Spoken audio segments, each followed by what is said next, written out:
Hello，大家好。最近關於河馬嘅消息真係少啊！自從佢惹官非之後，大家都係等睇佢7月25號上庭啦。聽聞佢住咗庇護中心，咁活躍度更加減低咗啦。如果佢唔發帖文嘅話呢，基本上同大家接觸嘅機會係零啊。當然，河馬係會周圍去聽其他網台啦，聽下人哋點講佢啊嘛，佢好緊張噶。我亦都知道呢，河馬有鬼鬼祟祟偷聽我網台，但係從來都冇喺我網台度留言嘅喎，因為費事益咗我啊嘛。但係我又知河馬會喺其他網台嗰度留言喎，例如阿門啦嚇，佢曾經喺阿門嗰度留言嬲翻阿門傾偈大家冰釋前嫌，最後呢，大家都互相原諒咗對方啦。呢單嘢最近都有講過但係相對起以往河馬日日出帖文呢，近排真係淡靜咗好多啦。當一線藝人開始淡出之後呢，二線嘅藝人就有機會上位噶咯。有跟開河馬事件嘅朋友，突然間覺得冇得講河馬好似好悶，咁就揾一啲新嘅話題出嚟講下啦。但係始終離唔開河馬例如尋晚我做直播呢，有網友就提議啦，喂，不如投下票睇下呢個夏伯黎、阿平哥哥同埋阿門邊個係最多人憎嘅？咁因應網友嘅要求，我就係咁以做咗個投票啦。冇諗過反應咁熱烈喎！大家好踴躍投票之餘呢，仲留言講佢哋點解要投嗰個人嘅原因。例如投夏伯黎呢，佢哋就話因為好憎夏伯黎樣衰。咁不過樣衰都唔係罪啊，最緊要係個格衰啊嘛。即係話個人呢，又中意吹水，又中意作大，又中意撻朵成日同人哋講話佢係前某某機構嘅高級調查員。仲有就係大爆同阿閃嘅情史啦。阿閃就係而家阿門嘅女朋友阿門嘅人啊嘛，所以叫阿閃啦。但係亦都係阿夏伯黎嘅前度喎。爆情史都唔緊要可以講得呢好哀怨纏綿噶嘛。但係唔係，佢係講得呢非常呢咁鹹濕同埋呢露骨所以呢啲女性尤其是女性嘅網友呢，特別覺得佢呢個人呢講埋啲嘢有侮辱女性之嫌。又例如講到阿門啦，點解咁憎阿門呢？就係覺得喂，呢個人都叫做有學識，讀過好多書係嘛？但係點解會走去幫阿河馬做河馬嘅軍師呢？仲有最衰嘅就係明明之前已經同阿河馬反咗面㗎啦嘛，食咗反面肉鬆卷係嘛？到阿河馬入阿門個直播室留言嘅時候呢，阿門又話原諒咗阿河馬咯嚇。其實係阿河馬原諒咗阿門先嘅又話都唔放喺心上啦雖然之前呢俾阿門屈好痛苦講到係阿門錯嘅喎咁阿門又覺得冇嘢係嘛？係啦，我錯啦咁樣，哇，好似仲要氹翻河馬添，幾冇腰骨呢個人。為嘅可能就係貪阿河馬嗰啲流量啦。既然阿河馬主動走入嚟送流量俾佢，佢梗係呢反應啦。所以啲人就話哇，好乞人憎啊！但係最令我驚訝嘅係呢，竟然連阿平哥哥都有一定嘅票數喎。最初開始投票嘅時候，我心諗啦，唔係夏伯黎就係阿門㗎啦，平哥哥呢啲應該冇乜人投啦啩。更加有網友留言話呢，喂，有乜理由擺阿平哥哥落去佢都唔入流嘅。點知出到嚟嘅結果呢，有20% 都係投阿平哥哥嘅喎，阿門呢就佔30幾%。阿夏伯黎就最多啦，有40幾%。如果講排名呢，始終阿夏伯黎就第一，阿門第二，阿平呢就第三嘅啫。但係佢竟然有20%呢下嘢，我就覺得好詫異咯。乜真係有人咁憎阿平哥哥嘅咩？佢有啲乜嘢咁令到人哋討厭佢竟然有20%嘅人都投佢嘅喎。咁有人留言講出咗原因啦。佢就講到啦，平哥哥枕住係咁課金俾河馬，每次河馬做直播呢都俾5嚿水佢，少啲嘅都俾250啦哇，日日係咁課，你都咪話唔甘喎。據我所知，佢都係揸的士嘅啫，邊度得嚟咁多錢啊？同埋佢唔使俾家用老婆咩家用有冇俾到咁多所以啲人呢就好憎佢呢樣嘢啦。如果係佢老婆嘅話，見到佢課金俾河馬，就肯定興過火屎啦。點解你俾錢啊河馬嚇，佢係雞嚟嘅啫，你同佢有奸情啊嚇，你幫襯過佢啊嚇，係嘛嗱？所以如果嗰啲人咧代入咗係阿平嫂嘅話咧，佢話直情係想剪咗佢添啊！嗱，正當呢個投票投得如火如荼之際咧，忽然間有一個不速之客進入咗我直播間留言，而呢個人呢，並非別人，正係我哋咧講緊投票嘅其中一位票數最低嗰位阿平哥哥啊！竟然走入嚟留言喎，佢從來未試過入過嚟留言㗎嚇，今次咧罕有地入嚟留言，咁佢講咗啲咩呢？嗱，佢就話有人啊假冒我嘅名義課金俾佢，即係俾阿河馬啦嚇。佢話其實係唔關我事㗎。嗱，我第一個反應呢，就唔係話諗緊到底有冇人假冒呢個平哥哥，而係諗緊到底呢個平哥哥係咪假冒嘅啫。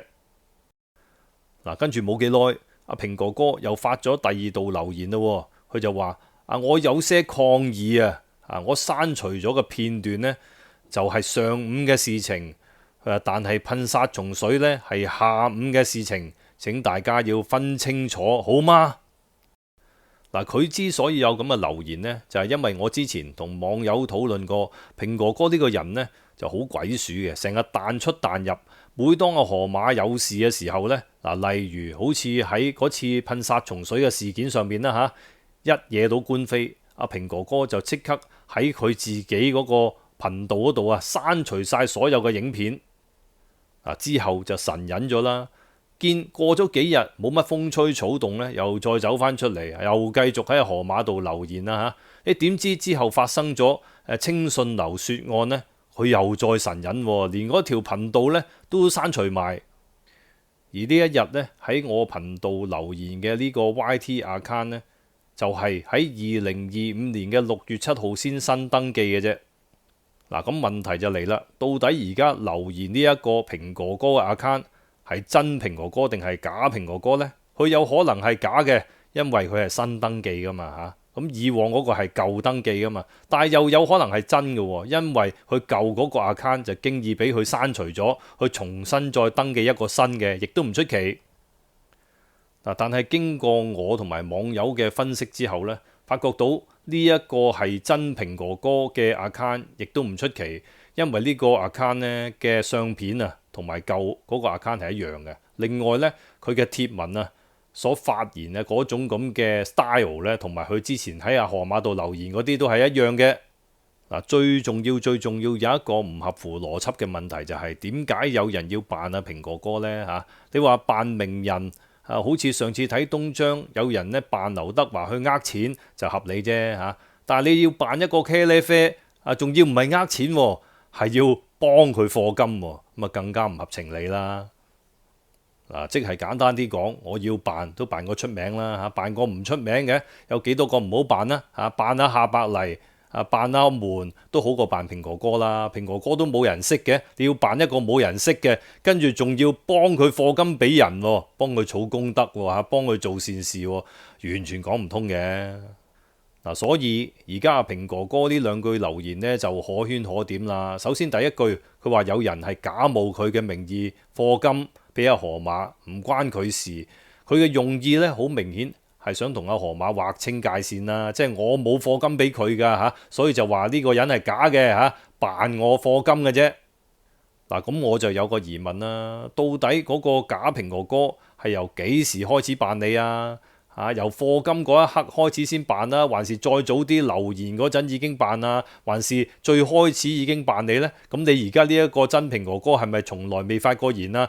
請你解釋下。但係阿平哥哥就冇解釋到，冇回答到我問題咯。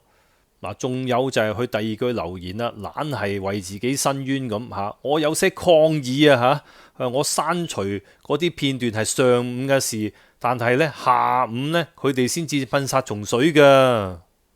時間線上呢好似好有道理啦，我冇理由知道佢哋下晝會犯事，我上晝就刪定片先㗎，係嘛？除非我就係指使佢哋咁樣做嘅啫，係咪？咁唔會嘅，點會先得㗎唔好諗到阿平哥哥咁醒先得嘅，唔會嘅。既然係咁，點解阿平哥哥又好緊張呢？成日每次阿河馬出事呢，佢就喺阿河馬度刪除自己嗰啲留言，又要刪除自己嗰個 YT account 裏邊嗰啲片呢，甚至乎驚人哋跟到就索性成個 YT account 都剷走咗佢啦嚇。去到5月30號發生稱順流血案啦。5月31號咧，河馬就出庭啦。